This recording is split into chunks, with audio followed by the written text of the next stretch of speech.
Seiring perkembangan dunia bisnis yang pesat, timbullah berbagai tantangan baru yang dinamis. Karena itu, meningkatkan pengetahuan dan keterampilan serta kreativitas berinovasi adalah kunci agar dapat bersaing di era digital. Untuk itulah, sebagai kampus terakreditasi unggul, Universitas Ciputra memberikan peluang emas bagi Anda para entrepreneur, profesional, karyawan, maupun lulusan SMA, SMK yang sudah bekerja dengan menghadirkan Universitas Ciputra Online atau UC Online. Program perkuliahan online bergelar di UC Online, didesain secara efektif untuk mengembangkan karir dan bisnis Anda. Dengan perpaduan mata kuliah keilmuan dan entrepreneurial mindset, Anda akan dibimbing secara intensif oleh dosen dan praktisi berpengalaman untuk menerapkan strategi yang inovatif dan relevan dengan industri Anda. UC Online menghadirkan 3 program perkuliahan online bergelar, yaitu S1 Manajemen, S1 Informatika, dan S2 Manajemen. Seluruh program dirancang dengan struktur kurikulum berstandar nasional dengan masa studi 8 semester untuk program S1 dan 4 semester untuk program S2. UC Online juga menghadirkan program Corporate Class, yaitu program perkuliahan yang dirancang secara khusus untuk sebuah instansi atau perusahaan, di mana instansi atau perusahaan dapat mengirimkan karyawan pilihannya untuk mengikuti studi lanjut, serta mendapatkan materi perkuliahan yang disusun secara spesifik sesuai dengan studi kasus yang dihadapi. Program ini diharapkan dapat meningkatkan produktivitas dan kinerja instansi dan perusahaannya. Sekaranglah waktunya. Bergabunglah di UC Online. Raihlah masa depan yang sukses dengan keahlian dan ilmu pengetahuan. Creating world-class professionals and entrepreneurs. Saat ini, dunia bisnis bergerak sangat cepat. Kita harus terus memperluas ilmu pengetahuan, skill, dan networking. Oleh karena itu, UC Online menghadirkan program kuliah online S1 Manajemen yang menjadi solusi untuk Anda, para profesional dan entrepreneur. Dengan fleksibilitas jadwal perkuliahan yang dapat diakses kapanpun dimanapun, Anda akan dimentori oleh dosen dan pakar di bidang pemasaran, operasional, keuangan, dan bisnis digital. Program ini akan membuat mindset entrepreneurial Anda semakin terasah, networking Anda semakin luas, dan kapasitas karir Anda akan meningkat. Selama kuliah di UC Online, saya sangat menikmati konsep flexible learning yang diterapkan. Kurikulum yang dirancang dengan baik dan dapat diakses online kapanpun dan dimanapun memberikan fleksibilitas yang sangat membantu, terutama dengan jadwal mengajar saya yang padat sebagai seorang guru bahasa Mandarin. Di sela-sela luang saya mengajar, saya dapat menyempatkan diri untuk belajar materi perkuliahan melalui platform e-learn. Saya yakin bahwa ilmu manajemen dan entrepreneurial mindset yang saya peroleh di manajemen UC Online akan sangat aplikatif bagi perkembangan karir dan pribadi saya. 来吧，加入 UC Online 和我们一起学习。 Sebagai seorang content creator dan influencer, saya menikmati perkuliahan S1 Manajemen di UC Online yang mengasah kreativitas dan pola pikir bisnis saya. Ilmu-ilmu manajemen yang diajarkan sangat membantu pekerjaan saya memiliki arah dan sistem yang profesional. Tidak hanya itu, saya juga bertemu dengan berbagai profil pengusaha dan profesional yang tergabung di dalam kelas UC Online. Selain mendapat ilmu akademis, saya juga mendapatkan beragam bisnis insight dan sharing-sharing praktisi yang berguna untuk perjalanan karir saya. Mari, ambil peluang ini dan raih mimpi masa depan Anda. Bergabunglah sekarang di UC Online.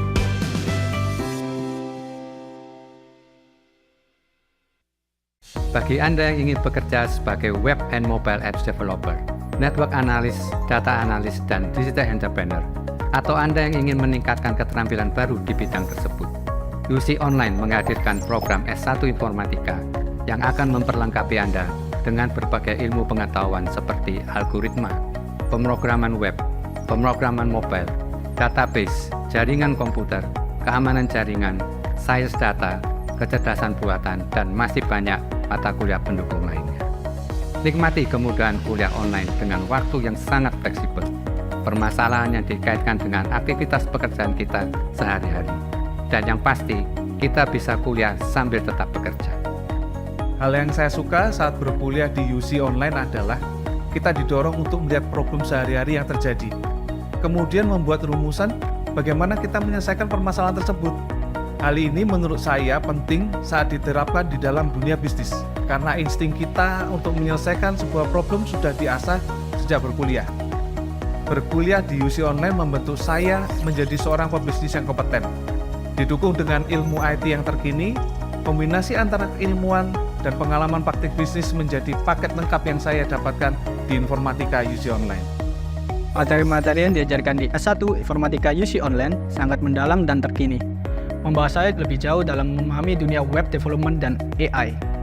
Keunggulan kurikulum ini memberikan saya kesempatan untuk belajar dari para ahli di bidangnya, mengasah keterampilan teknis, dan merancang solusi inovatif. Saya dipersiapkan dengan baik untuk menghadapi tantangan industri yang terus berkembang. Sekarang adalah waktunya Anda. Raihlah mimpi Anda menjadi digital entrepreneur yang handal. Bersama dengan partner-partner kerjasama UC, peluang karir dan masa depan cerah telah menanti Anda. Daftarkan diri Anda sekarang juga.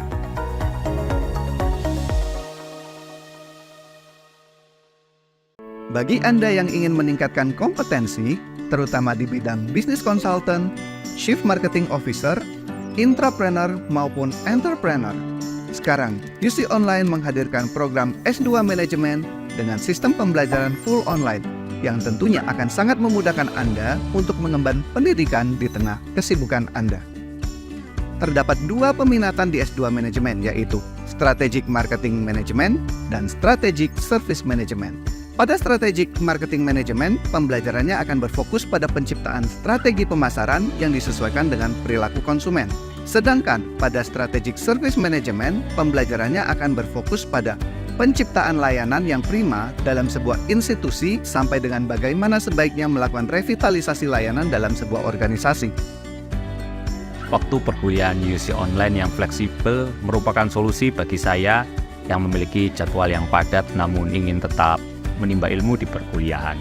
Metode belajar mandiri, mentoring yang intensif, dan tatap muka online yang dapat di-playback memungkinkan saya untuk belajar di mana saja dan kapan saja.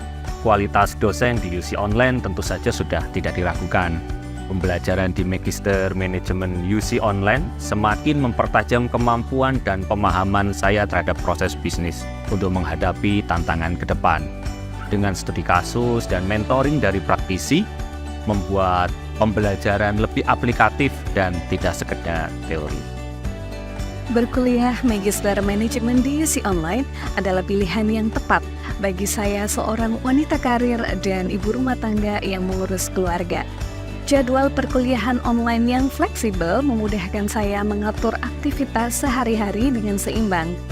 Metode belajar bisa dilakukan secara mandiri dan juga secara online bersama-sama. Materi praktik bisnis yang diberikan sangat aplikatif karena tidak hanya mengajarkan teori saja, tapi langsung dapat dieksekusi dalam pekerjaan kita. Masa depan Anda ditentukan dari sekarang. Manfaatkan kesempatan ini untuk mengupgrade diri menjadi pribadi yang lebih baik. Ayo join S2 Manajemen UC Online dan raih manfaatnya. Daftarkan diri Anda sekarang.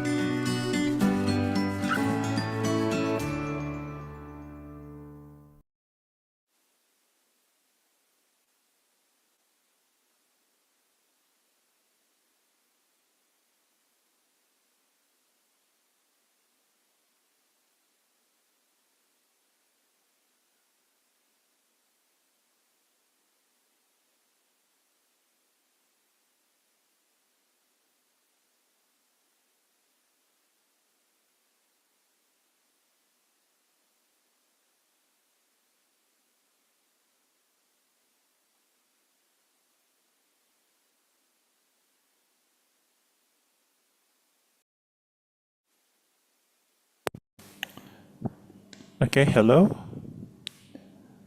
All right, okay. Okay, hello everyone. Thank you. We have 67 audience now. Thank you for joining in UC Global Talk. This is the first talk in 2026. So it's really exciting and it's a pleasure to have you all here to join us in this event.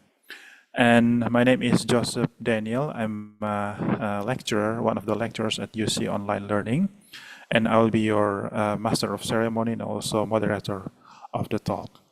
And I would like to introduce you a little about UC Global Talk. This is our regular event where we invite scholars and practitioners and also academics from all over the world to share their insights and experience to our students and also wider public in UC Online Learning. So this is perhaps like third or sixth event since UC Online Learning start as a department in UC. And to mark the beginning of 2026, we are going to have a talk about branding, one of the key concept in marketing management. If you are from marketing background, then you are obviously very familiar with this concept. And we are going to talk a bit different about branding, to be sure, because it's very familiar to us. We talk it every day. We can hear it every day in YouTube videos or in our class or in many aspects of our life. People always talk about branding, but today we're not going to talk about how to do how to do branding as an activity, also managerial activity, but also how to be more critical about branding, to be reflective about branding as a social practice, and what kind of implications that branding as a practice have on our individuality and sense of selves and the way we see the world. So it's really exciting to have you all here, and I'd like to encourage you to maybe open your cam. You can engage, we can be interactive throughout the session. And in this talk, we are also joined by Dr. Michael Woodward. I'd like to, maybe we can give applause to Dr. Michael Woodward. Michael is my friend from the UK. Dr. Michael Woodward is a researcher, social researcher, who researches independently now. And he completed his PhD in management from University of Bradford in the UK. And for the past 5 years, Michael is conducting an extensive research about the history of branding and its sociocultural implications. So I think Michael is the right person for us to learn a bit more about branding as a social practice. So we kind of living the managerial side of branding today, and we go into a bit more philosophical or a bit reflective about what branding does to us and what kind of sociocultural implications of branding activity. So I think Michael will share a lot of insightful knowledge for us today. So I think this is something that we can look forward to. Okay, before I pass the floor to Michael, I'd like to read a bit about the rundown and also the guidelines for this talk. And Michael will share his insights for like 30 to 60 minutes.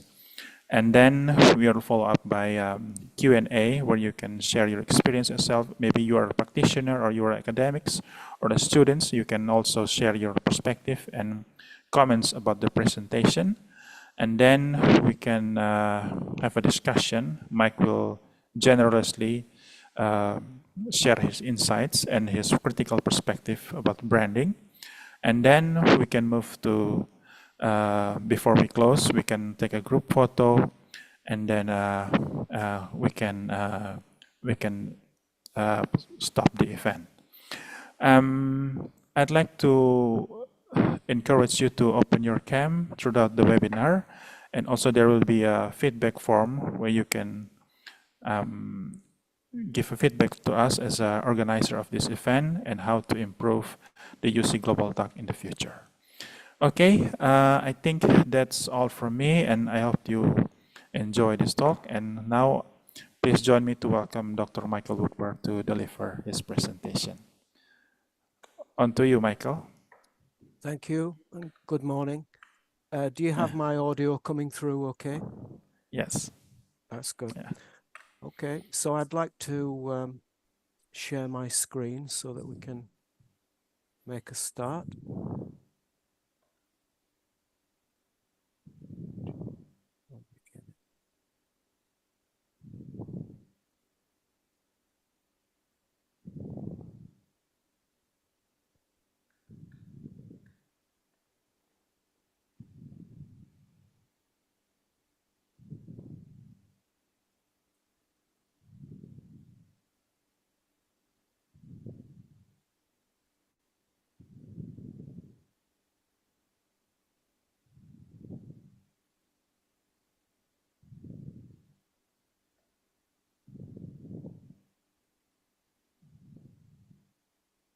Excuse me, there seems to be a technical issue.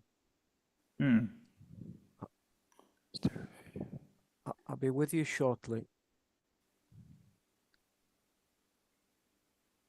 Let's try again. Okay. From the beginning.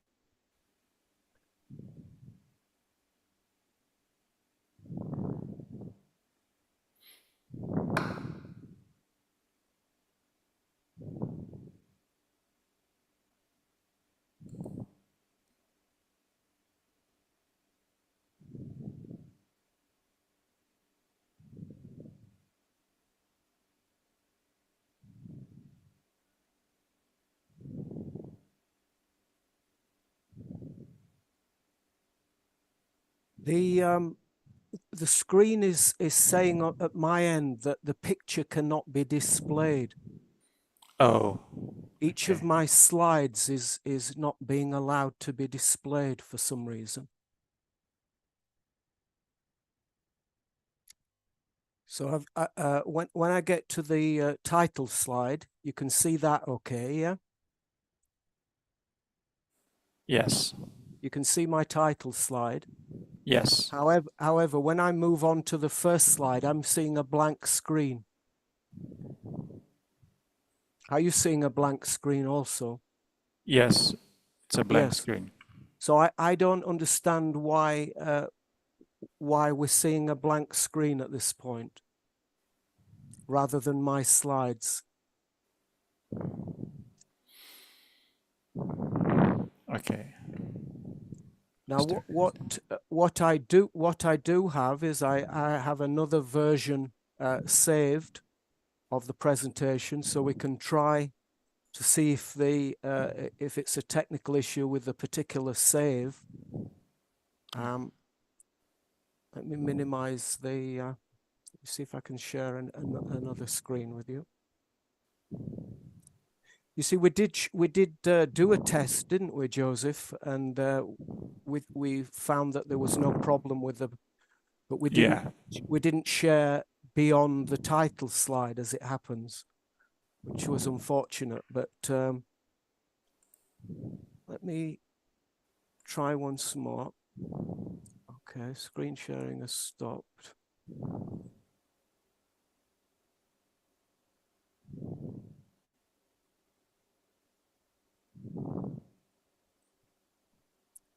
Just bear with me. I'm going to open up an alternative version of the presentation that I've got saved in as a backup in another place, and we'll see if that gets around the problem. So we to this PC.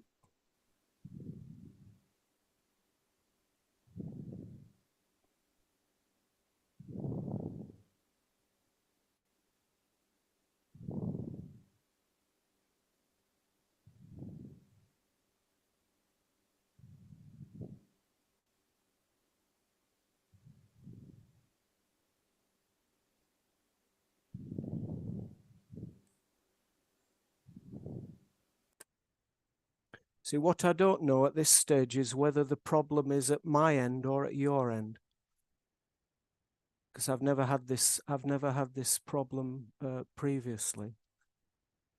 This PC.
Okay, I've located the backup file here. Let me see if I can share this with you now.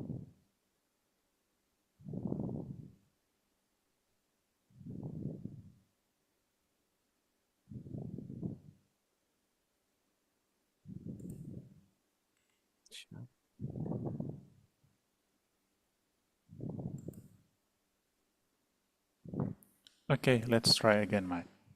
Yeah. Hopefully it can work.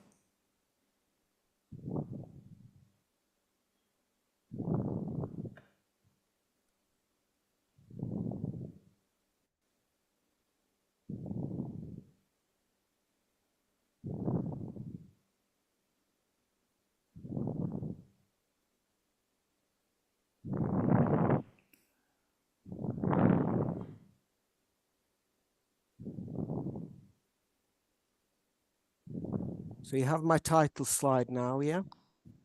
Yes, okay. So I'm moving on to the first slide. Do you see that? Yes. Excellent. I can, okay. Sincere apologies, everyone. There was a hitch that we didn't foresee there, even though we planned to the best of our abilities. We have here an unidentified can. So that's a can, you could say, without an identity. A generic can. Yeah.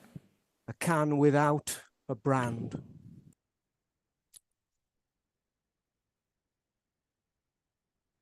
We now give the can an identity.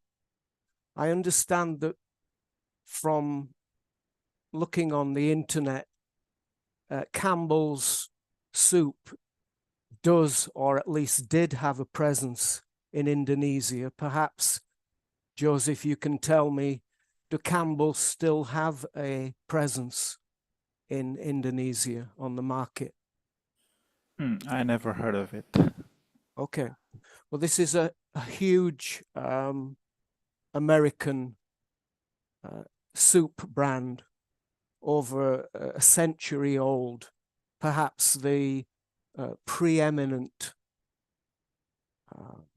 brand for soups in the United States.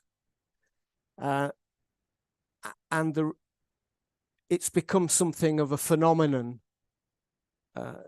not least because it was taken up by a prominent artist called Andy Warhol, who was a famous pop artist, again, USA based. And the thing about Andy Warhol, he chose commercial products like soup cans, in this case, cleaning products, for example, and he made artworks out of it, out of these products, and he called it pop art. That's the phrase that's used now to describe this style of art. So this piece of work that you can see comprises of 32 individual hand-painted representations of Campbell's soup tins, as you can see. And this currently resides at the Museum of Modern Art in New York. It's kind of a big thing. It's part of their permanent exhibition. And I suppose I'm making the point that the Campbell's brand has become something of an icon, something of a famous cultural phenomenon, not just a soup anymore. It's become a sign of modernity, of of modern mass consumption and mass production. Now, I've given you down the left-hand side of the screen there, I've just given the attribution. That's Andy Warhol. And this piece of work was done in 1962. Now, this is Andy Warhol himself. He has become now associated with Campbell's, and specifically the tomato soup has become his, you could say, his trademark. When he's dead now is Andy Warhol, but part of his, here we go with the language. You can talk about the Andy Warhol brand just as readily, just as easily as you can talk about the Campbell's brand. So we've immediately moved from specifically thinking about products, mass-produced products, which you find in the supermarket.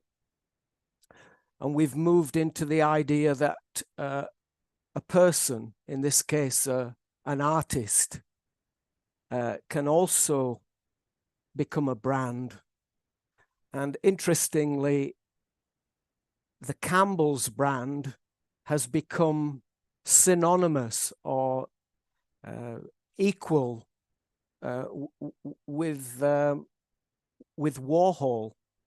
The two brands have become interlinked in the minds of at least the American public. I beg your pardon? I thought somebody was speaking then. Perhaps the microphone was put on accidentally. No problem. One thing that might interest you about Andy Warhol is that he was famous for wearing wigs. That's not his real hair that we see there. He's actually got no hair, but he wore wigs. And so we can already begin to see how, in the same way that the can, an anonymous can that we started with, the silver plain can, it can be likened to the human body, in the sense that Andy Warhol is now dressed like we can talk about the trade dress. In the case of Andy Warhol, we can talk about his physical dress, the way he dresses his body. It's like a labeling of sorts. He uses the wig as a label of sorts to identify himself to the public, so that we know who we're dealing with. I've attributed the photograph there. That's the guy who took the photograph that we're looking at as we speak. Now, this is a product. I don't know if you can see on my camera in the corner of your screens, but this pen, you're seeing a picture of it in this presentation, but I've actually got the pen in my hand as we speak. And it might seem ironic, but this pen was the subject of my Master of Arts dissertation. You wouldn't think that a pen would bear such close scrutiny, or that you could find a great deal to say of interest about a pen. But I took a branding approach to the production of the pen, not only the production, but the purchase of the pen, and the background. I called it the provenance, the history of the pen. And ultimately, as I said, I became the purchaser. So if I can just talk about these brands here. At the top, we've got Campbell's, who I've already introduced you to. Then we've got Andy Warhol. His signature there became a trademark in its own right. He would put his name on his artworks. He also made movies. He wrote books. So his name was placed on numerous cultural products in the same way as a trademark would get applied to different products.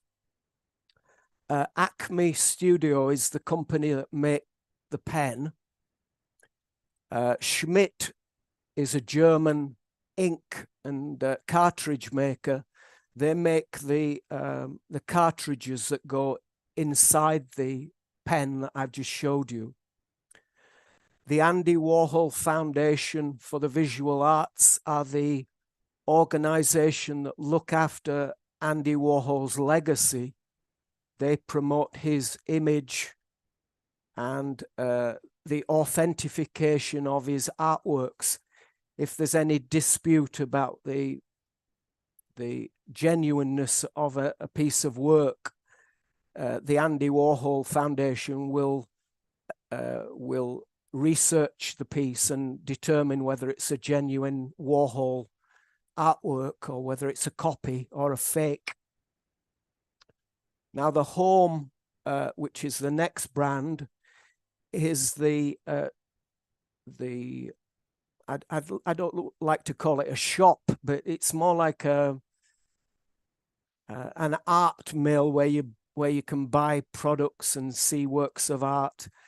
And they sold me this pen, so they're a brand in their own right. And at the bottom, I used to work as a professional haircutter for 30 years, and that is my logo, Michael Norman Woodward haircutter. I describe myself as a haircutter rather than a hairdresser, because I wanted to emphasize that I wasn't so much about, shall we say, creating blow drying and putting rollers in and curlers and emphasizing the dressing of the hair. I was more into cuts that worked without the dressing, just more natural looking hairstyles rather than coloring and perming and things like that. So part of my branding as a hairdresser was to call myself a hair cutter, to show that I was less interested in the, shall we say, I'm trying not to be derogatory, because I know there's a place for perming and coloring and for blow drying, etc. And I don't want to be dismissive about that. But for my own taste and for my own personal aesthetic and my own preference, I choose to create haircuts that you can just wash and wear without having to dress them. So I describe myself as a hair cutter, it was part of my personal branding, if you like, in the profession of hairdressing. So now we have 3 anonymous cans, and I want to introduce you to these 3. You can probably anticipate that we're dealing with soups now, given the Campbell's that we started with. Let me just go back.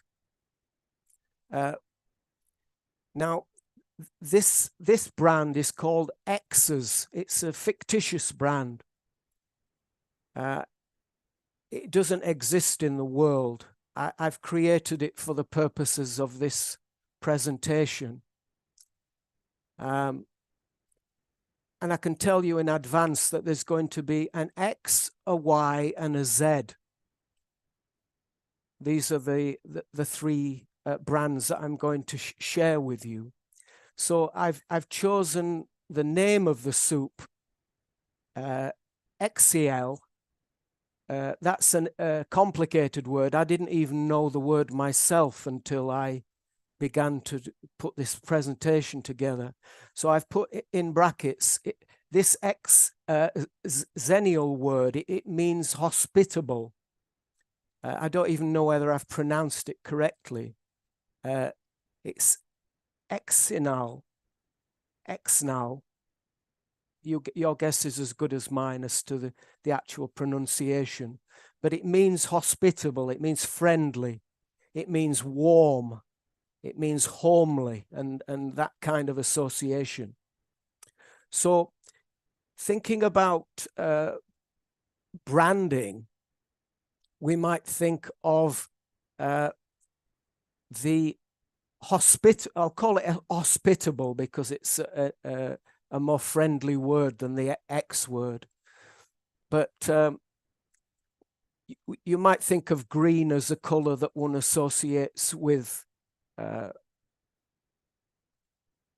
friendliness or with warmth, natural nature, trees, leaves, things of that nature. You can see that we've got the wood, kind of a warm wood tones, the wooden spoon, the fabric in the background, which suggests perhaps warmth, homeliness, comfort.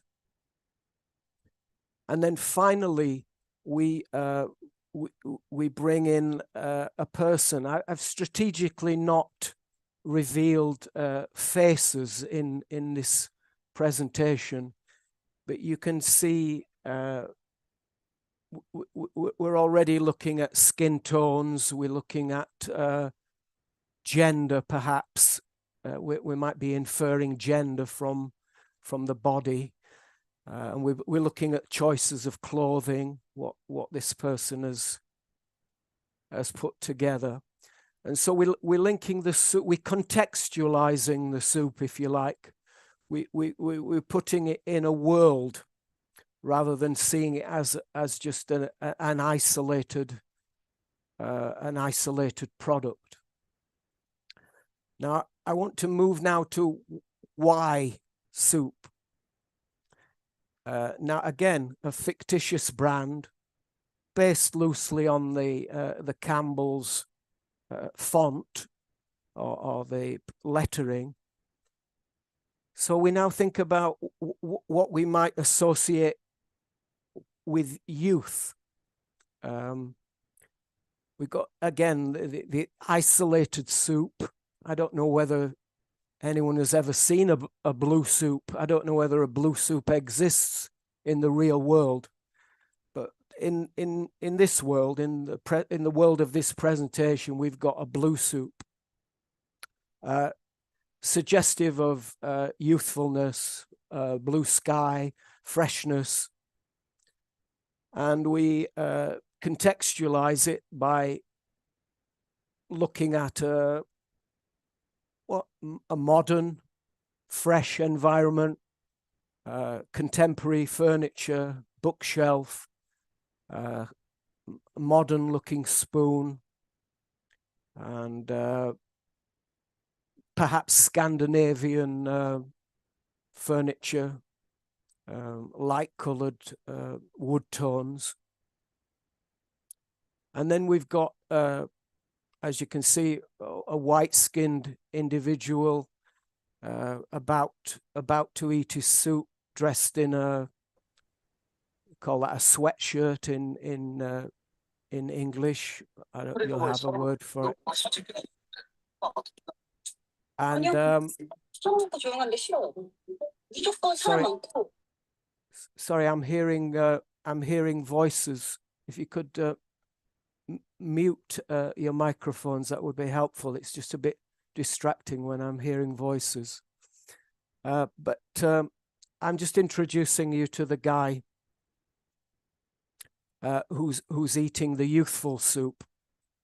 The suggestion being that the lifestyle, the package, if you like,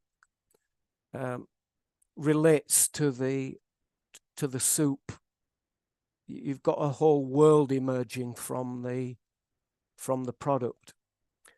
And finally, in this little segment, you've got the zealous. Now, I don't know if you know what zealous means, but it means somebody who is very intense, very serious, very perhaps political, perhaps very firm in their beliefs, in their ideas. So you've got a zealous individual, in this case represented by red, because there's a certain passion, a certain intensity about the term zealous. So you've got the isolated zealous soup. You've got the contextualization. There's a sense of papers on the desk, perhaps a book, something a bit more antique, not youthful anymore, but a lived-in look. The table looks as if it's had decades of use, and the spoon looks as if it has some age. It's not a new modern spoon. It's got some history. And I've chosen an Indonesian zealous person in this context.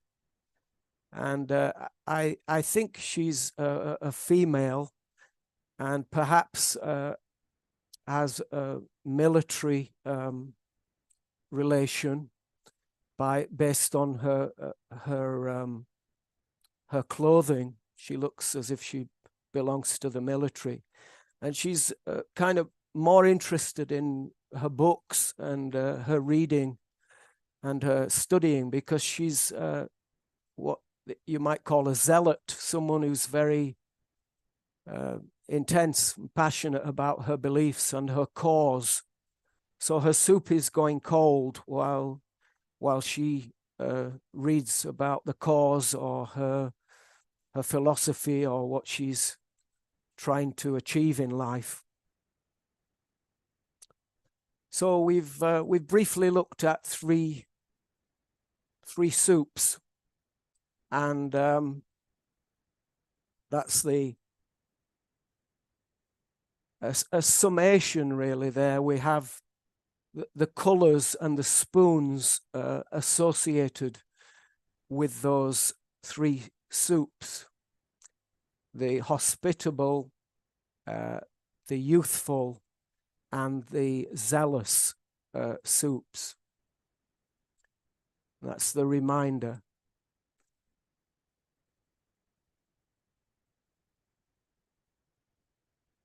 Now, if we stick to the pure colors associated with those, we can call them brands if you like, although we'll begin to question that as we go along.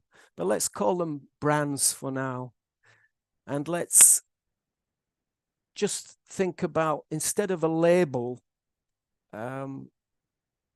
with the name and the brand X, Y, and Z brands, let's just think about pure color.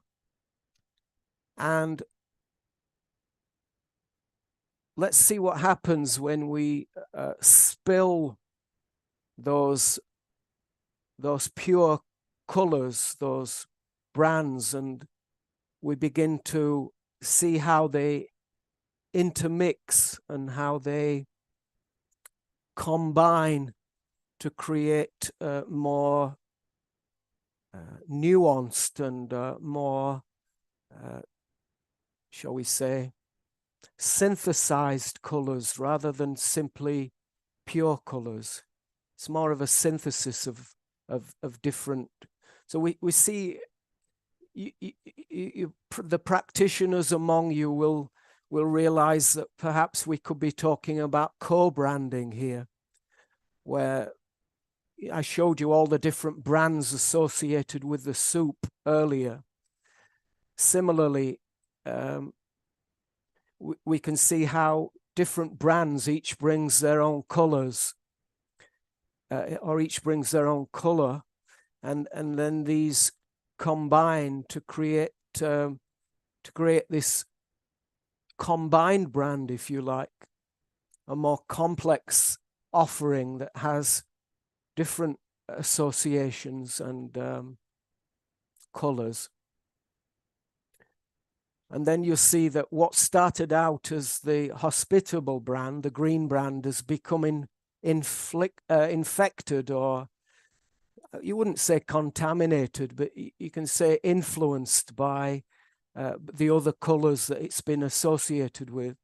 The blue has become tinged with red and green, and similarly the magenta of the Zealous brand has taken on some of the colors of the other brands that it's shared a screen with. I mean, these brands have never met in real life, but in this world they have met. Now, what I want to do now, I want to scale up what we've just been talking about. We've just looked at the X, Y, and Z at the end. I've just highlighted them there for you. Imagine a whole alphabet of brands. Imagine your name, your surname, or your Christian name. You will be an A or a B or a D. Joseph, you would be the J. In this case, J soup is jovial. That's the adjective or the descriptor that we've used for J. But the idea is that you, as audience members, as participants, you have arguably, shall we say, you have your own brand of soup, and the question is, what have you become associated with? What are you? An angry A? Are you a quirky Q, or a vivacious V, or a thoughtful T? The question is, if we think of your surname or your Christian name as a brand name, then the question becomes, what qualities or characteristics do we associate with you as an individual in all your uniqueness? What do you like to be known as? Are you a academic brand? Is that your main focus? Is that what you want to be known for? So at the beginning of the alphabet, you have the birth. At the end of the alphabet, you have the death. And arguably, this visual is my attempt to show a whole world of possibilities, the whole lifespan. It's applicable to any individual ultimately. So the question becomes, are we talking about branding and or world building? Are we building brands, or are we building worlds? I ask that question rhetorically. I'm not asking you to answer it, but I'm just asking the question, posing the question. So we come back to the Andy Warhol exhibit in MoMA in New York City. That's my brother-in-law went there recently, and he took this photograph himself. So I've used his photograph, and this is the photograph he took where there's a guardrail around the bottom to stop the gallery visitors getting too close to the painting. Now, I've done something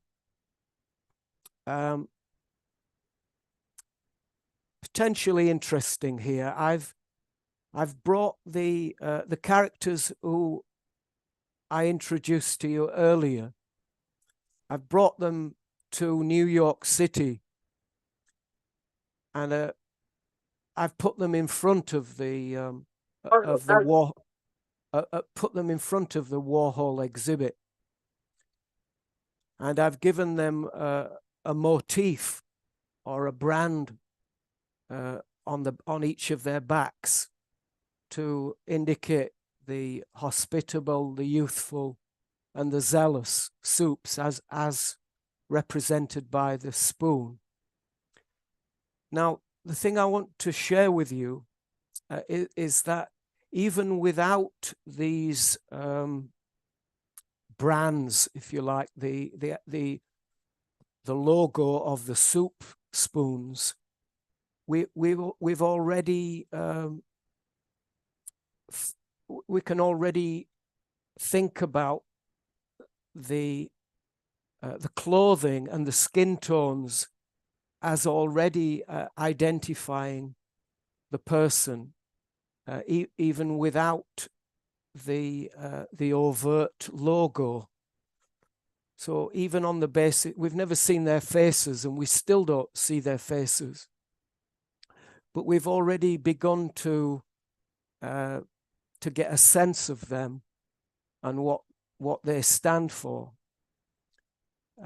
through these symbols and signs associated with them. Now,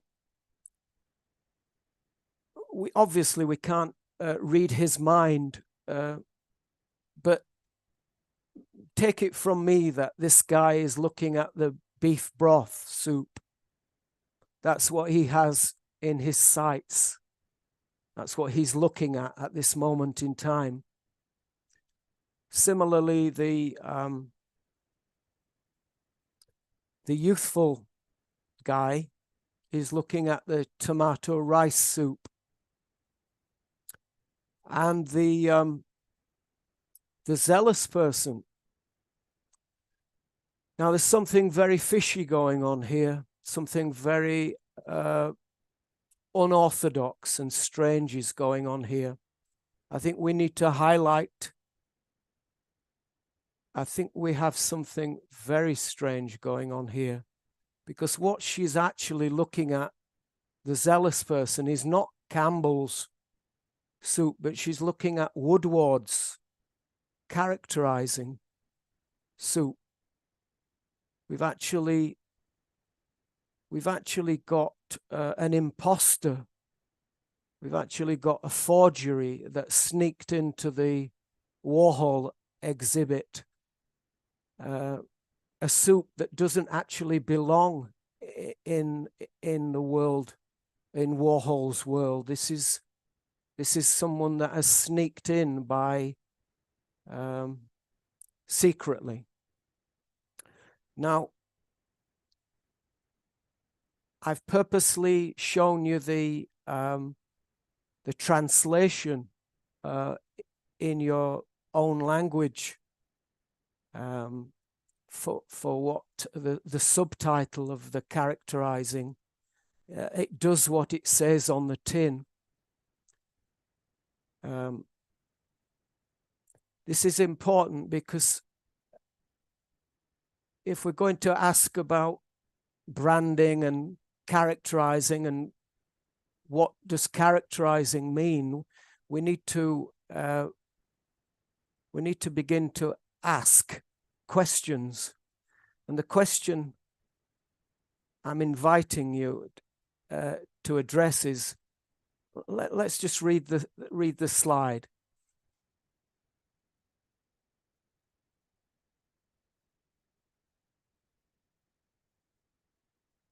Now, when I shared that with my wife, she said, "Oh, they sound like big words, interpreting and evaluating and expressing and producing. Can't you find simpler words?" So I said, "Well, I'll explain it. I'll explain it to the people." So when we're characterizing something, we are forming a picture in our mind. So we're interpreting something. So when I'm cooking the soup, I'm smelling, tasting, looking, using my senses. I'm feeling the thickness of the soup as I stir it. And I'm forming a picture of the quality, whether it fits the standard that I want, whether it fits my criteria of quality.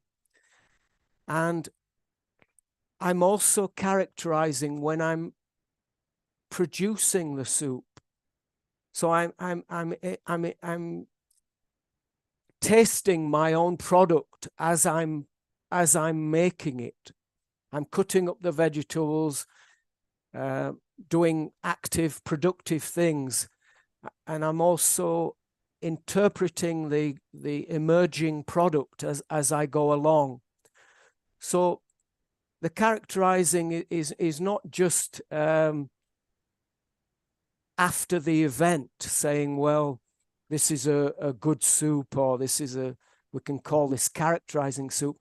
It's integral. It's an important part of the process of producing is to characterize the product. Like when a novelist writes a novel, they create characters from nothing, just like you can make soup from the raw ingredients. You can do the same with characters. You can build them up from other ingredients. So I wanted you to think of characterizing as not just after the event, but a joined up process. Now here things get a little bit science fiction, because you'll see that I'm wearing what has become known as a cerebroscope. It's not a real world. It's not a real world product. You can't go out and buy a cerebroscope. You won't find one in the local Apple store, for instance. But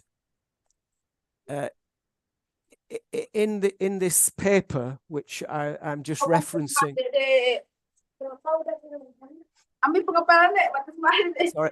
Sorry, I'm hearing noises again. I'm sorry. I mean, I'm glad that you're talking and communicating, but it's just a bit distracting when I'm speaking.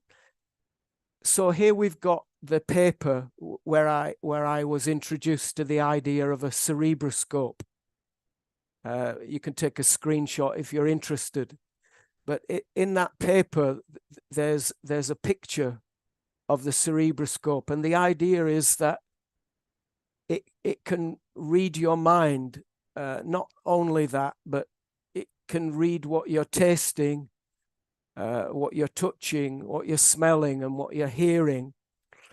It's like a sensory recording device that captures all of your experience, not just like recording a PowerPoint where you hear my voice and you see my picture. This actually reveals what I feel, touch, taste, from my point of view, not from your point of view. Not you looking at me, but what I feel in my own skin, as they say. So that's the person who did the... Now, I'd like you to read this short quotation. I'll shut up for a few seconds while you have chance to read this.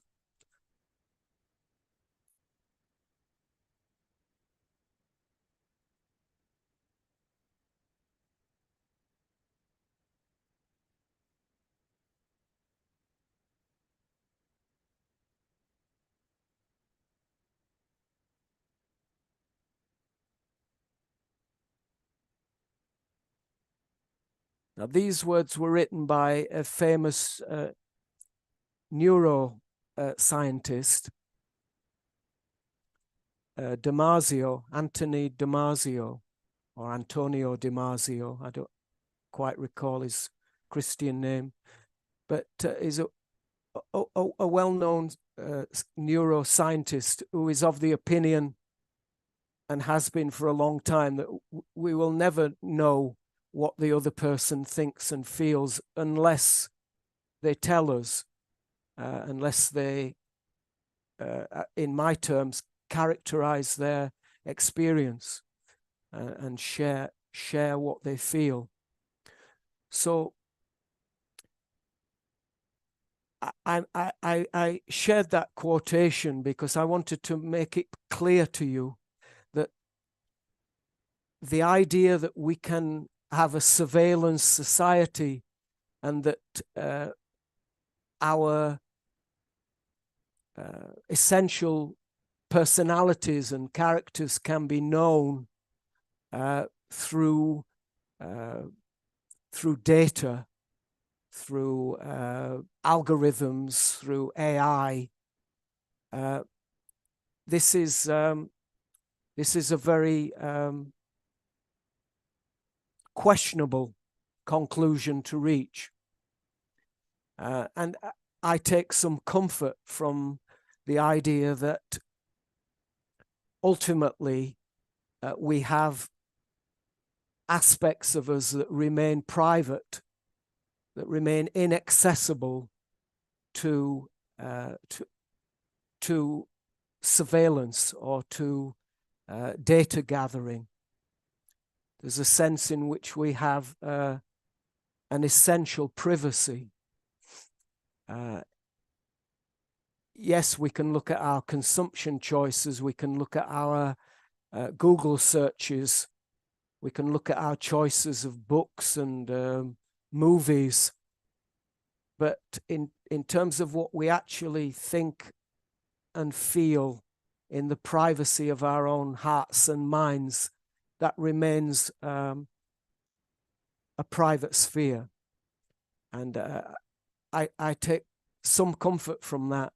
So when I've introduced the cerebroscope, I don't wish to suggest that we can be known in all our details, but this is what the objectivist impulse, the scientific impulse, is to try to capture in the form of visible data through readouts, through monitoring, to try and capture the essential self, or not just the self, but whichever thing you wish to research.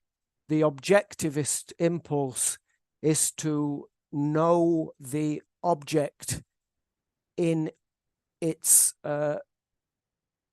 objective detail. And given the fact that human beings have some non-objective aspects, then we can take comfort from the fact that consciousness, our thinking and feeling, remains difficult, if not impossible, to objectively capture. So we'll play with the cerebroscope as a thought experiment, but all the time remembering that this is not something that exists in the real world. It's just a way of, it's perhaps a way of a device for thinking about this topic. It's as I said, what can be thought of as a thought experiment. Now you see there, we've gone from, I'll just go to the, we've gone from what the cerebroscope is recording my point of view. So it's seeing what I see. So this is what I see as we were looking from a third person perspective, from the outside as it were, but now we're seeing through my eyes as I'm about to test the soup from the ladle. Now, like we saw earlier, we were looking at the X, Y, and Z soups. Now we're looking at characterizing soup, the one that I've just made. Now it's sliding about. And now we've contextualized it. You see, it's in like a sci-fi setting of sorts, with the wires and products and a distressed spoon. I think of it as like a dystopian future, like George Orwell's 1984. I don't know if you know that reference, but it's about a dark future, about a future of surveillance and unbridled capitalism, etc. So this is me in the world where I'm being monitored, and they're trying to capture my thoughts and feelings, to invade my privacy. And as you can see, this is what I'm seeing as I'm just about to taste the characterizing soup. I finished making it now, and it's ready for consumption by you. Yes, I mean not just the people in the screen. I'm wanting to remind you now that you, as audience members, as participants in this presentation, you are consuming this slide. We're all looking at this slide at this moment, if we're staying with the program so far. Now, this might surprise Joseph because he's not seen this, but Dr. Joseph took a picture of his screen for me. This is Dr. Joseph's private residence. I hope he doesn't mind me showing you this, but he's there looking at my point of view on the soup. So we've now got Joseph's point of view as he looks at my point of view, and we've got another young man looking at my point of view on his smartphone.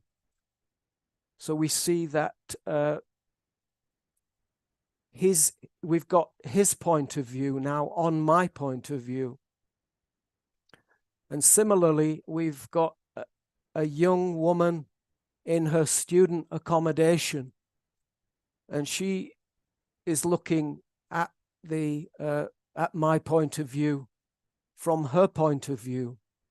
So I'm making the point that we now have 140 people, each with their own point of view, looking at this person's point of view. You see, it goes on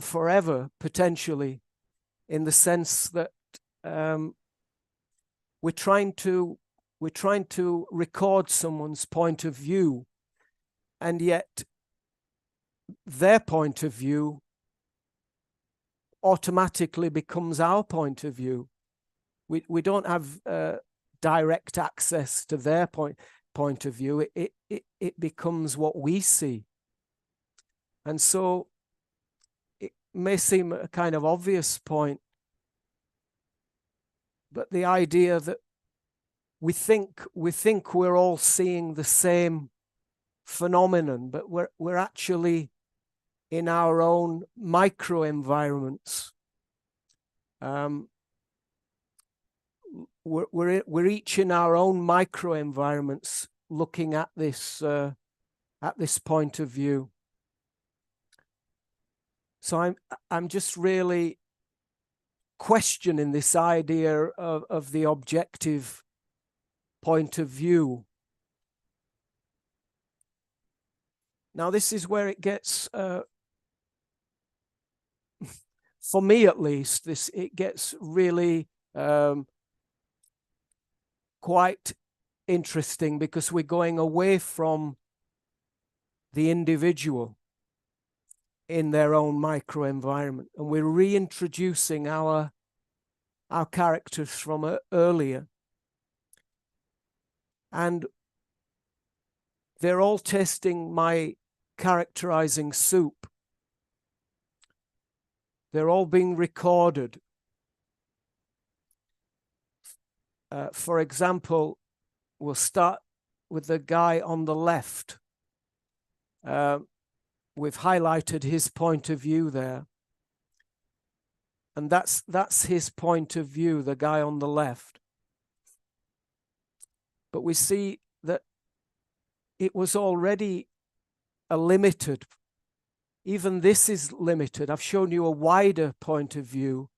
In real life, we don't have just 180-degree view. We have over 200-degree view. We can see peripheral things. We can see things to our left and right.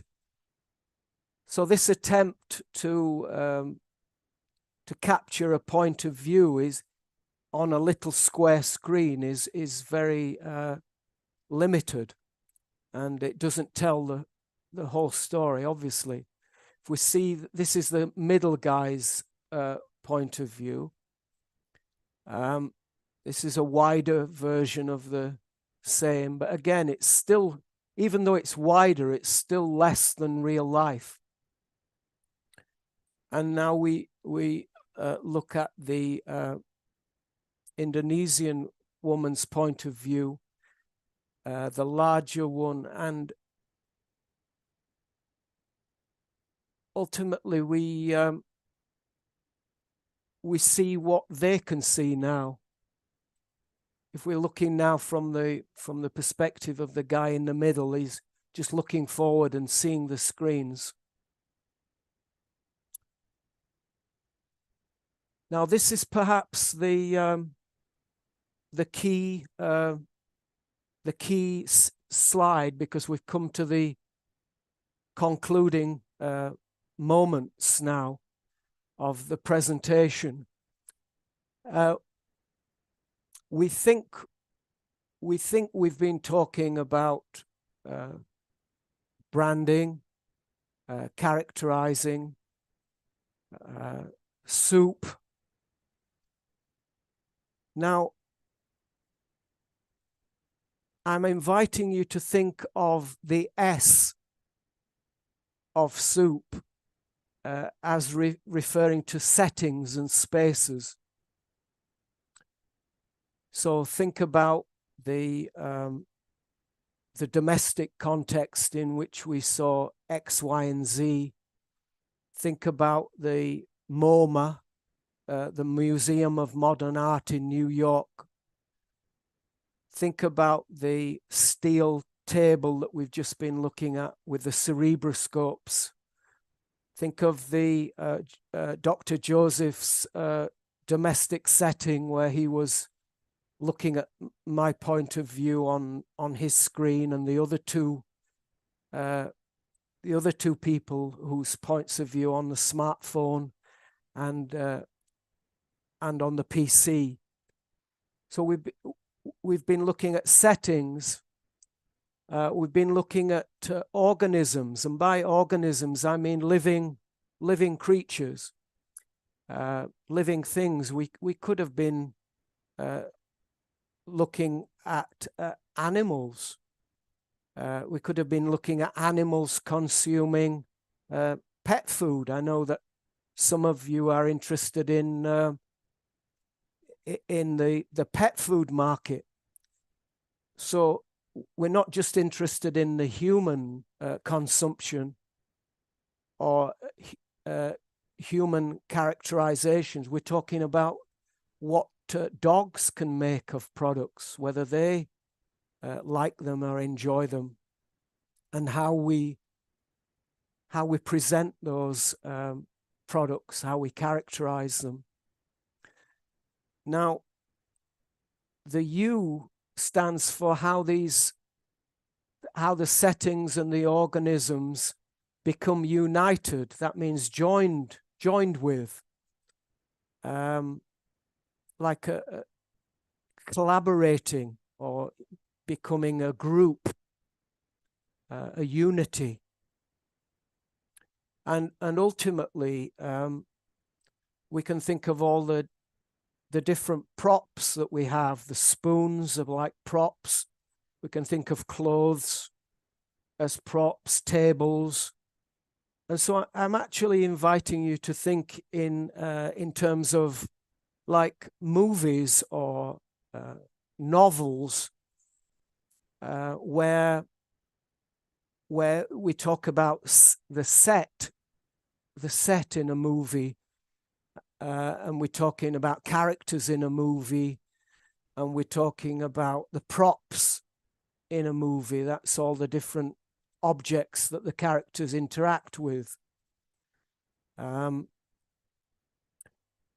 I read a book recently about cinema, and it was making the point that the camera basically has got, it looks at what's in front of it, and what exists in front of the camera consists of the spaces, the sets, the organisms that populate, characters, if you like, that populate that space, the animals, trees, plants, living organisms of various types, and the physical props that they interact with, the motor cars, the boxes of cereal, the bottles of drink, etc., that populate the world. So I'm really offering you SOUP as an acronym, which is where that's a posh word for a word that is formed by the first letters of other words. And you can use SOUP as a shorthand way of ensuring that you're thinking about the whole picture. We're not just thinking about the SOUP in isolation, or the people in isolation, or the locations in isolation. We're talking about what you can call the whole soup, the whole mixture. And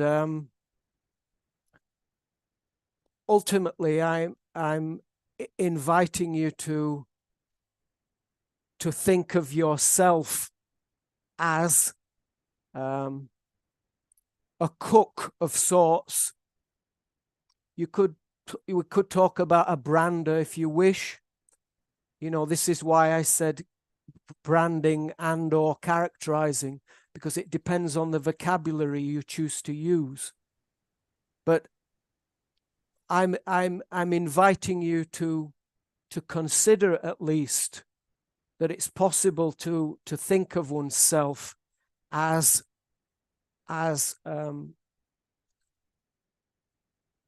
cooking, producing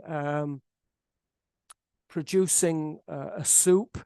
In my case, I've produced a PowerPoint presentation, and I've called it Characterizing Soup. That's my that's what I've offered you, and then you in your own setting, you as an organism, you in your own setting, you with your own background, your own cultural inheritance, your own knowledge, your own preferences, your own sensibility, your own personality, you will taste that soup. You will find it unpleasant, perhaps nourishing, perhaps not to your taste at all.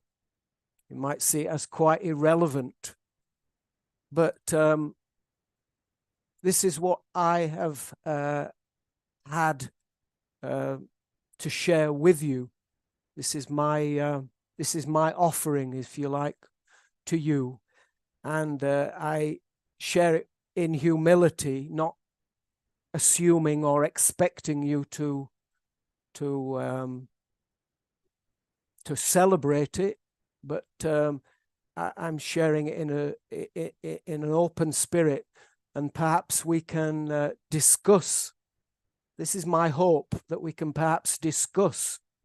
Not that I'm speaking at you, but that we can dialogue along the lines of any issues or points that have occurred to you from your perspective.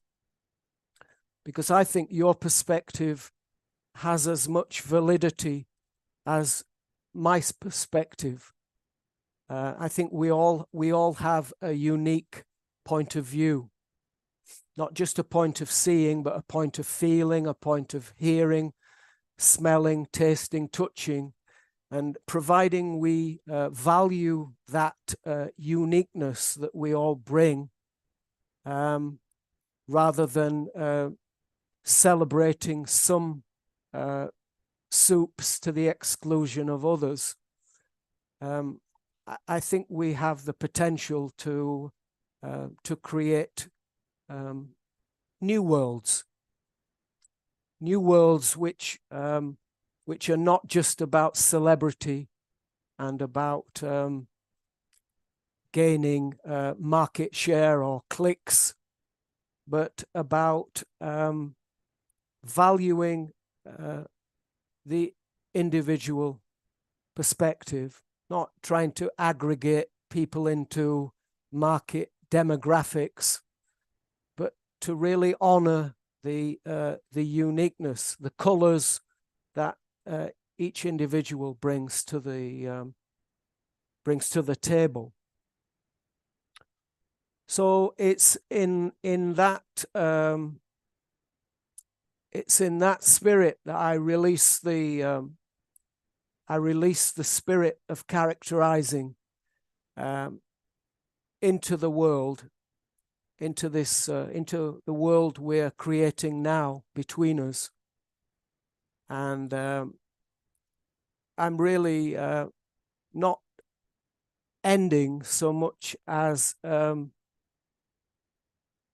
giving continuity. These are the ellipses, the dots that we put when something is unfinished, not a full stop, but a continuity.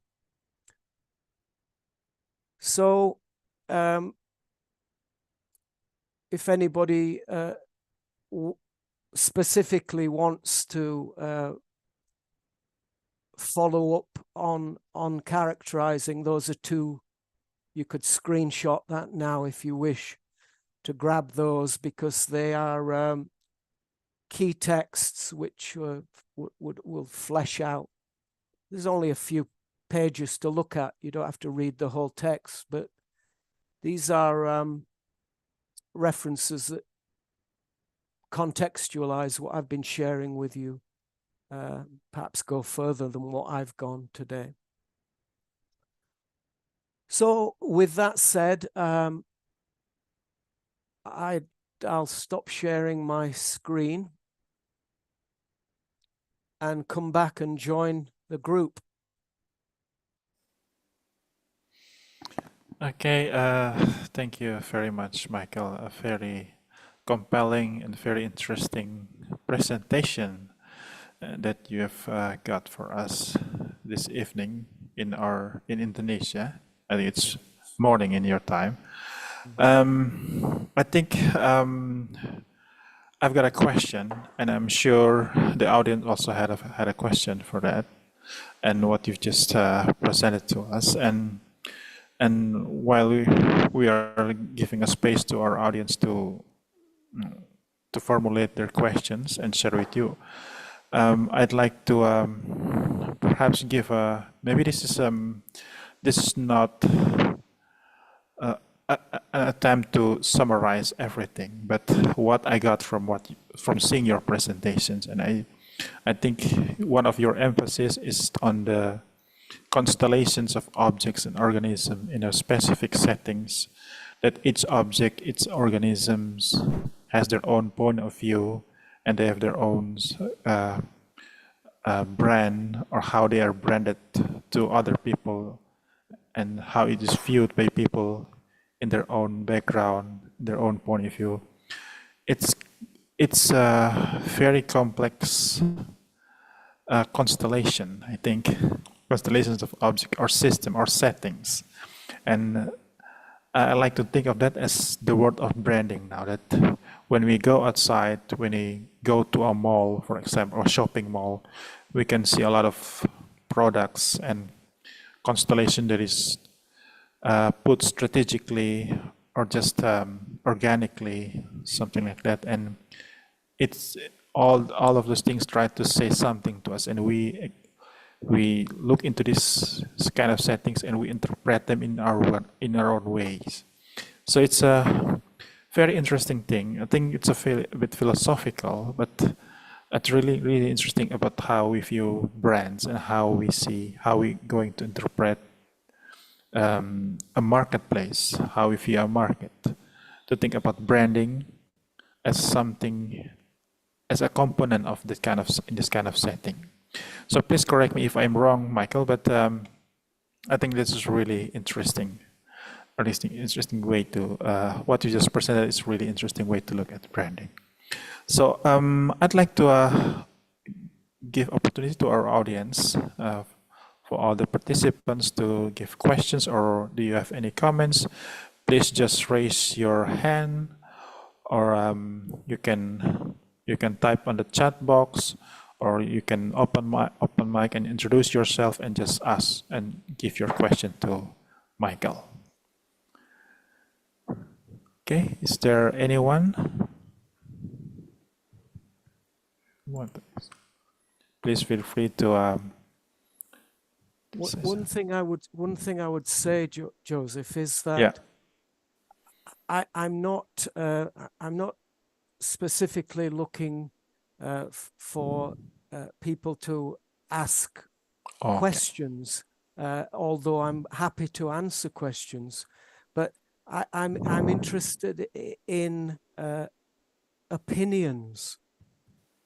I'm interested in people telling me what they see from their point of view, not necessarily about what I've said. I don't necessarily want to make myself the center of attention, but this is an opportunity where people can speak, give their own opinion, which may be contrary to what I've shared, or it may be just a tangent that has been triggered by something that I've said. So I would just encourage anyone to share what they have on their mind, not necessarily a complicated question or philosophical question, but just something, a doubt, a concern, something that they find interesting, or something that's not fully understood, or, you know, I'm just trying to create an open textured dialogue where we can just talk quite freely, I think, potentially. Okay. Yeah. Okay, thank you, Michael. Okay, with that said, I think I'll open the opportunity for anyone. If you have any concern or anything that you want to share, maybe your impression about the talk, about what Michael have presented to us, please just you can type on the chat box, or you can also open your mic and just deliver what you want to say.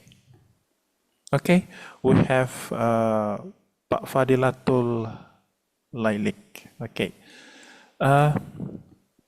Okay. Good morning, Dr. Michael Woodward. Oh, We are here afternoon. I'm in Malaysia and y'all in Indonesia. Professor or Dr. Michael Woodward, I'm very delighted to attending this webinar with you. It's very useful and interesting subject that you shared with us.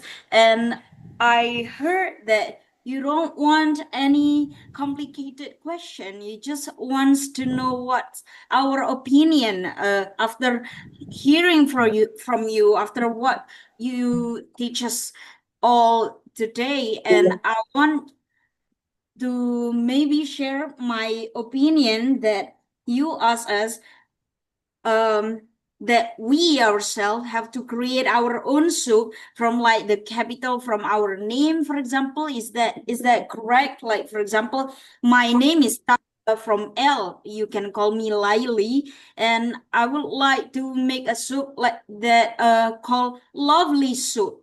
And I want to make it from ingredients like, because my background, even though I'm Indonesian, but I grew up with Chinese family. So Chinese always make this herbal drink. It's kind of soup because it's like made of red dates and goji berries and all of those things. It makes you like nourishing your body and makes you healthy and all of these things.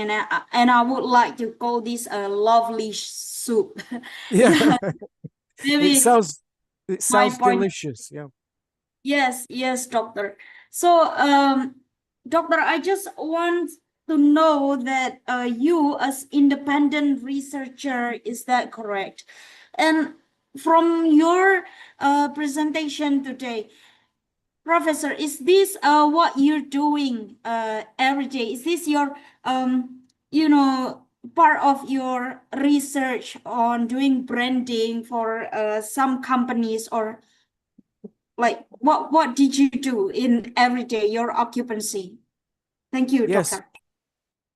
Yes. Well, just to put this into perspective, I in 1 or 2 months, I will reach retiring age. So I will finish my career, if you like, in terms of becoming a pensioner. In England, we call that a pensioner, is a person who receives a state pension. They don't need to work anymore. They've done their work. So my daily work for the last, shall we say, 2 or 3 months has been specifically preparing this presentation. It may seem, when I realize how busy the professors and lecturers are in the business schools, and I spend 2 months on one lecture, and maybe a lecturer has to do 3, 4, lectures in a week or more, who knows. So what I'm saying is that to answer your question, I'm in the luxurious position where I can spend countless hours obsessing on one topic, going deep into the reading and the aesthetics, and I don't have to worry about the real world so much. And so my full-time job has been researching for the last 5 years. I've been funded by the University of Liverpool. I was paid to study and to research, and so my job has been studying. That's the nature of my my life. So there's no real world application of teaching people how to create brands. The real world application is sharing with you today. This is a professional engagement. I understand that I will be paid for delivering this presentation. So this is my job for now. Who knows going forward? But for now, this is my job, and I take it very seriously and enjoy it and find it very fascinating. So I hope that answers your question. And thank you so much, Professor. Thank you so much for your dedication, and thank you so much for all the knowledge that you share with us today. And I hope you can teach us again very soon. I hope so. Thank you, Professor. Thank you, Professor. I was delighted to hear about your lovely soup. Thank you. Thank you, Professor.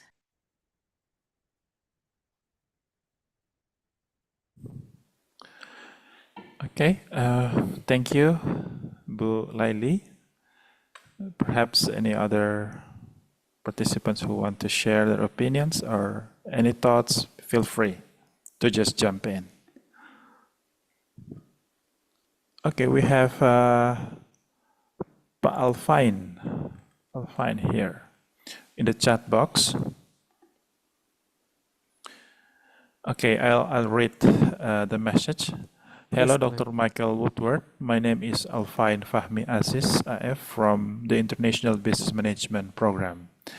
In a global economy that increasingly rewards visibility, marketability, and personal branding, do you think the pressure to sell oneself risks eroding authentic character?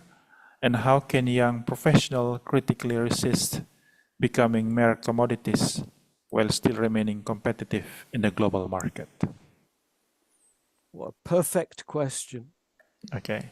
That was a beautifully phrased and beautifully articulated question. And I think it goes to the heart of my concerns too. Although I think what this questioner does is puts a very practical emphasis here in terms of the real world competitive nature of life as we know it. So this is not just about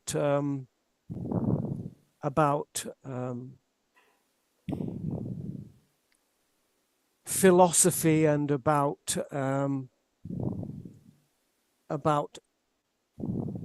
unanchored or let me just gather my thoughts here. There's something that I'm trying to get to, which is that when we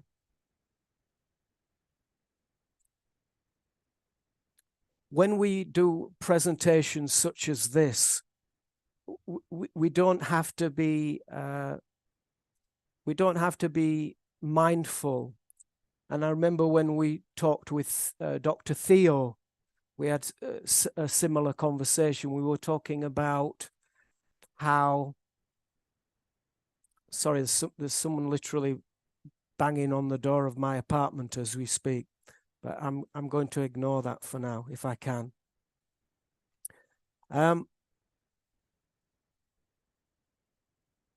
It's one thing to talk about the theory, yes, and we've been talking about theory today, but this question puts the emphasis firmly on practice and what we actually do in the world, what we can do, what we should do, and this is about practical economic survival, and it's about whether we have to join in, whether we have to participate in this competitive climate, and the price that one pays for playing the game. Now, I've heard so many academics use that phrase of playing the game. It's as if there is the off-duty self, shall we say, the self that emerges when the working day ends.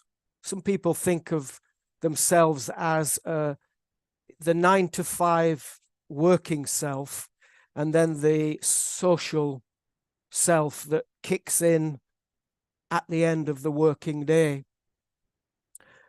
And to answer this question directly is to answer it personally.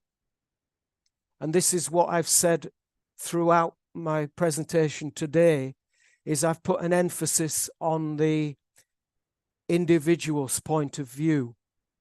So I'm not being prescriptive or trying to answer for everyone. I think one answers a question like this for oneself. And I think I would answer it personally in this way. I am not prepared to play the game if playing the game requires me to twist myself into a shape that I no longer recognize or value or endorse. So the question comes ultimately, and I'm coming to answer this question directly now. The question comes round to whether you, not people in general, not the academy as a whole, but whether you, the questioner, are prepared, or what you are prepared to do, where your limits, where your limits kick in, where you say no, is stop. I'm not going beyond that point. You find that out for yourself in your day-to-day life when you're being asked to do something which you feel in your heart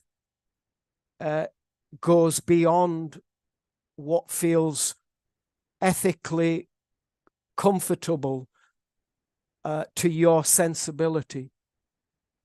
So let's not generalize. Let's think about your day, and just live through your day and if and when you encounter something that feels toxic or which feels uncomfortable, then stop for a moment.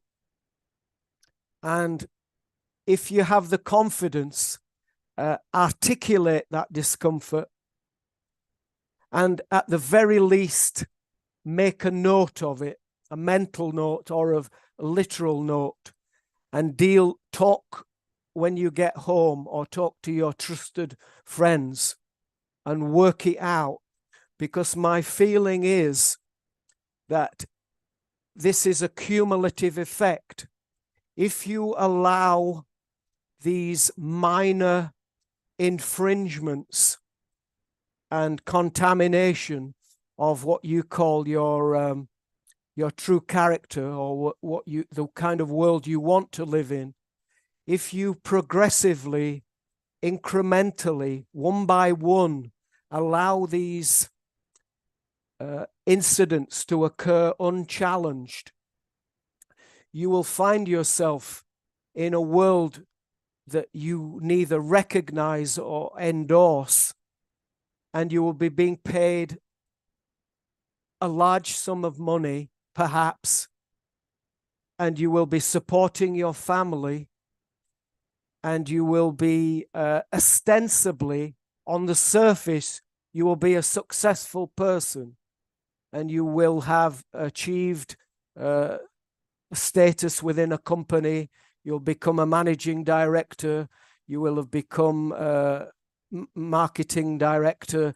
You will become something in the world, but you will pay the price of wearing a mask every day. You will be not your true self. You will be a compromised self.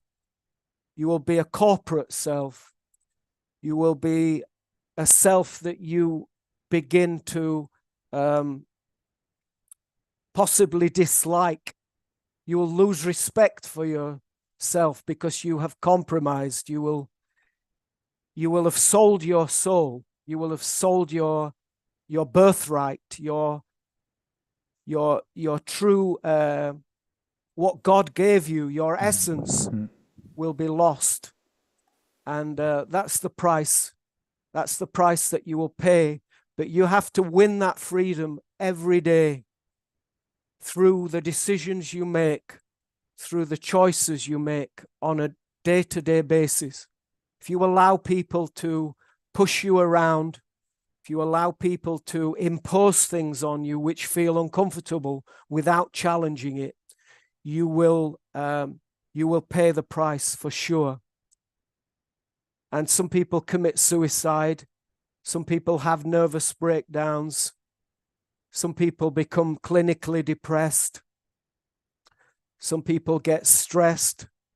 There are all kinds of symptoms. You will lose sleep. You'll lose weight. You'll lose your mind ultimately. And ultimately, you'll lose your soul. And it's a high-stakes game. This is the game we're playing. And I think your question is profound. And I can't say anything. Well, I could say a lot more, but I think I've said enough to address your question there.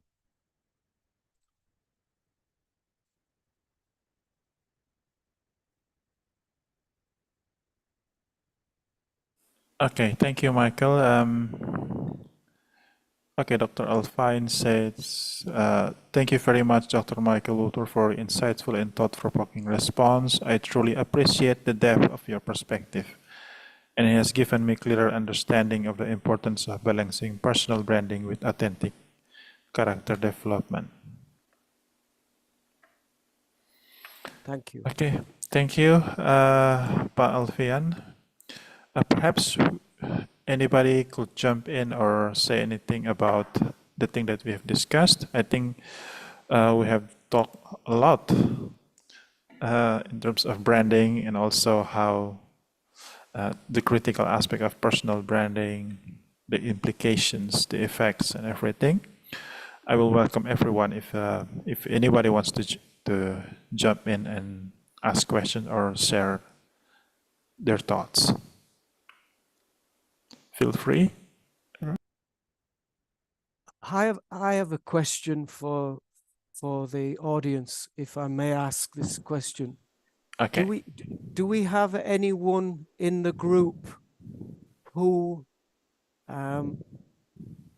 celebrates the idea of themselves as a brand? Do we have any, shall we say, pro branding participants who would like to share the perspective of branding as a positive, as a life enhancing, as a career enhancing mechanism or technique? Do we have anybody who would like to share, shall we say, a positive view of branding? That would be nice to hear, if there's anyone like that, or if there's anyone who doesn't like to think of themselves as like a product. Is there anyone who is profoundly uncomfortable viewing themselves in product-like terms? Because that's my concern, is, do we want to think of ourselves as a commercial phenomenon?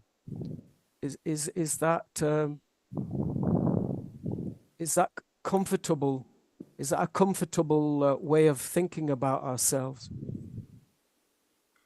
Does it even matter? I mean, some people may think it doesn't matter whether we think of ourselves as a product or not. It's not important. It's just a practical thing. Okay. We have a message in the chat box from Mr. Reynardo.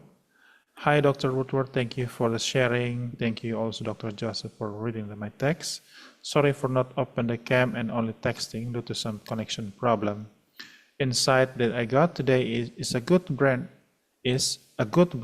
should have a genuine, unique character. It was a unique presentation using tomato soup can. Thank you. Thank you, Doctor. Thank you, Pak Reynardo. Yeah. I think what I take from that response is the way in which the questioner or the responder there said that they combined the idea of character with branding and put them into the same discourse. So when I asked the question, branding and or characterizing, this person answered the title of the lecture by combining the two, by saying that in order to brand oneself, one can think about one's unique character, shall we say. So for that participant, at least, it became branding and characterizing, not branding or characterizing. That they found a way to integrate the two concepts. It's like a dialectic or a tension between these two, or a dialogue even between these two concepts. And the other response that I noted earlier, where we were thinking about how to retain one's true self while living in a competitive world, that in a sense it addresses the same tension. It's the same problem of how to exist in in a commercial context without sacrificing the important aspects of selfhood, the subjectivity, the uniqueness of self, and not just become a shallow commodity for the sake of sales or for the sake of selling oneself, if you like. So I think at least two responses have, for me, spoken that same language of how to balance, if you like, the living in a commercial world with an attempt to retain true to oneself, whatever that means for you. Okay. Thank you, Michael. Yeah. How many time do we have left, Pak Maulana? Pak Maulana and Pak Juan. Perhaps like 15 minutes we have. I think time is out. Oh, the time is out. Okay. Okay. Okay, Michael, I think we have arrived at the end of this talk, I think. But this is a very fascinating and important conversation about branding. Okay, just to close the session, I think I'd like to read one response that we have in the chat box now. This is from Hanan Askatuminam from the informatics program. I like Campbell soups, but not all of them. There are only 2 or 3 types that I enjoy.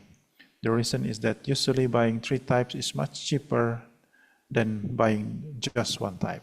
Therefore, I found 3 options that I like. I typically use the soups to make spaghetti sauce, and one of them I use for Japanese spinach cheese bake. Okay, that's a very interesting take about the Campbell soups. Thank you for sharing, Bu or Pak Hanan.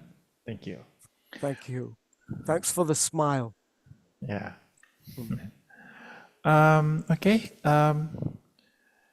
Have we exhaust all these things that we want to talk today, or before we close the talk? I'd like to say hello to Pak Nathaniel that already with us open cam from the beginning. Pak Nathaniel, do you have anything to say? Nothing. I have nothing. Oh yeah, thank you. Okay, I think someone have raised their hands earlier. If you want to say something, please. Okay. Okay, sir. Okay. When we talk about branding, we often think about logos, slogan, and visual identity. But in your view, is branding merely about how an organization wants to be seen, or is it also about who the organization truly is? Okay, thank you. Could you please restate the question in different words? Perhaps rephrase the question. I heard it, but I want to understand what you said better.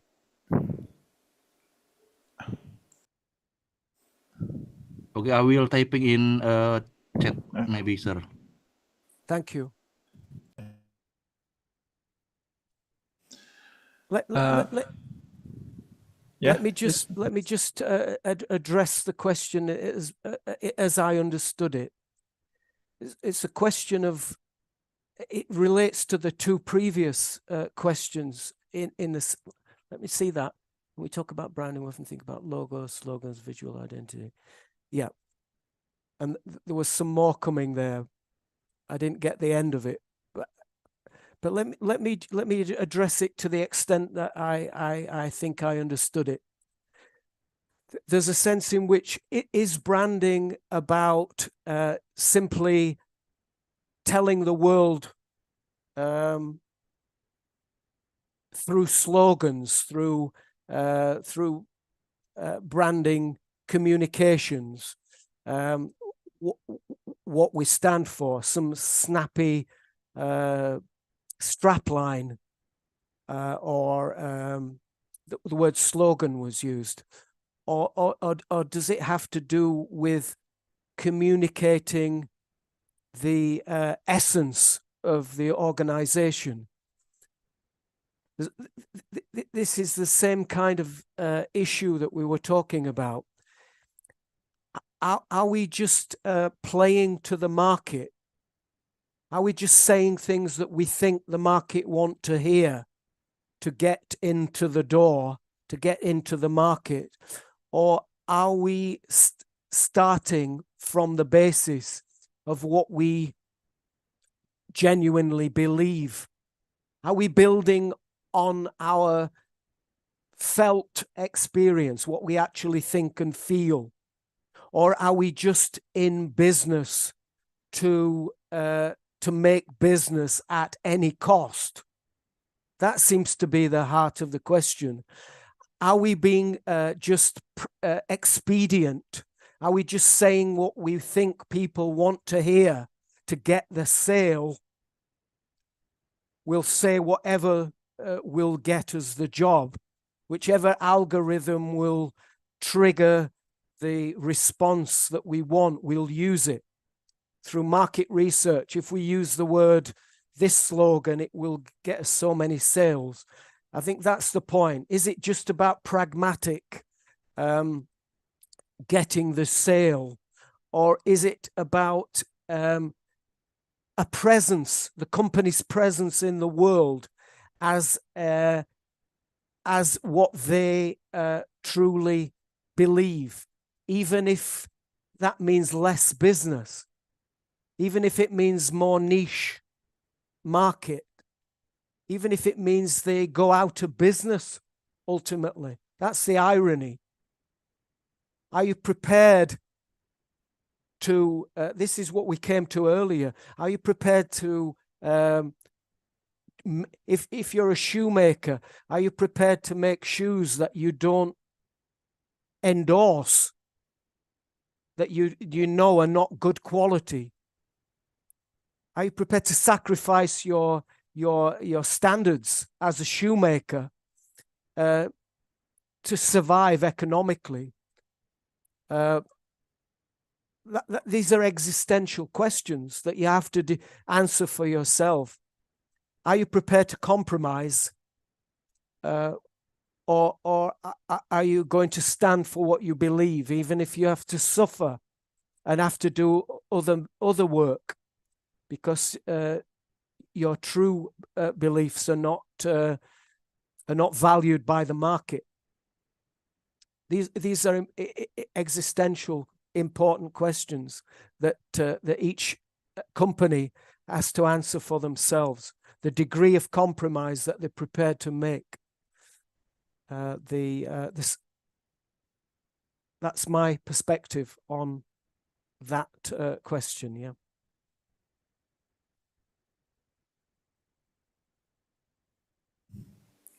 Thank you, Michael, and also Pa Berli for the questions. And this is really interesting. And I'd like to read one more message from YouTube that we have from Mr. Bisma. Thank you, Dr. Woodward. Visibility of our character is now a very important factor to attract employers. Many agencies are now keep their competencies relevant to make sure employability. Okay. Yeah, I think this is a very interesting talk. I think we can exchange perspectives and we can exchange a lot of ideas here and the potentialities. But yeah, again, we are limited by time. So we are truly grateful for Dr. Michael Woodward for his presence and also presentation here. I think he deserves a round of applause. Maybe you can share a reaction, applause reaction from the chat.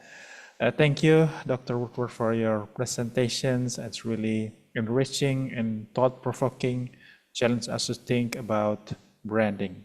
So yeah, it's a we really appreciate your presence here. And also, before we end the talk, I would like to take a group photo together with all our audience, because we have 138 audiences here. Okay, let me see if I can. Okay, please open your cam if you are comfortable, and maybe Mr. Maul or Mr. Juan can guide us in terms of how we take the group photo in Indonesia, Wow. please. Kita salam E. Okay, we use this kind of symbol, perhaps. Okay. Slide 1, 3, 2, 1. Okay. What symbol? Yeah. Slide 2, 3, 2, 1. Okay. Slide 3, 3, 2, 1. Okay. Thank you. Okay, thank you, Mr. Juan. And also we have a feedback form that you may want to fill before you leave. So I'd like, Mr. Maul, can you share the screen for the participant to scan the QR code and share? So, yeah, Mr. Maulana. Okay, please fill the feedback form. Is there anything that you want to say in order for us to improve our event, UC Global Talk? And we hope to see you in future events. We can talk about anything about the business world, maybe from critical perspective, more reflective perspective toward the things that we do in the market, in our business, and hopefully it can enrich us in the things that we do every day, just like what Dr. Michael would have shared to us and help us think. Okay, well, with that, I'd like to thank you for your participation today, and I hope you enjoy the whole weekend. Thank you so much. Okay.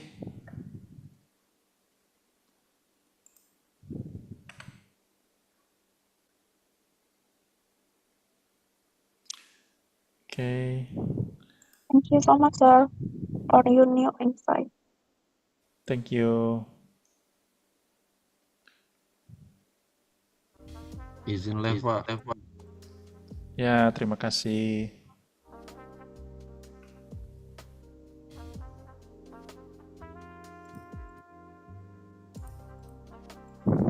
Wait, excuse me, I have a problem filling up the feedback form. Oke, apakah bisa dibantu Pak Maulana? Mungkin yang... Oke, sorry kalau ini scan QR code for feedback buat general participant, sedangkan untuk mahasiswa UC silakan ke CEDX untuk pengisi survei. Terima Ya, kasih. bentar. Ini masih coba bentar. Tadinya kelihatannya kok saya sudah coba 2 kali nggak bisa. Iya, Bentar. kalau ini scan QR code ini buat general Oke, participant. bisa. Thank you ya, thank you. Oke.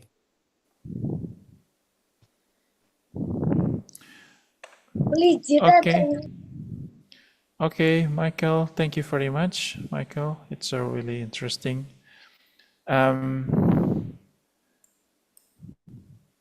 Yeah, I think if you'd like to leave as well, if that's okay. If you have any, we'll just Joseph, can you Yeah. hear me? Yeah. Yes, I can hear you. One thing I would appreciate is if you could save the chat so that I can read these later okay. when I can reflect on what's been said. Okay. Yeah. Okay, I'll do it.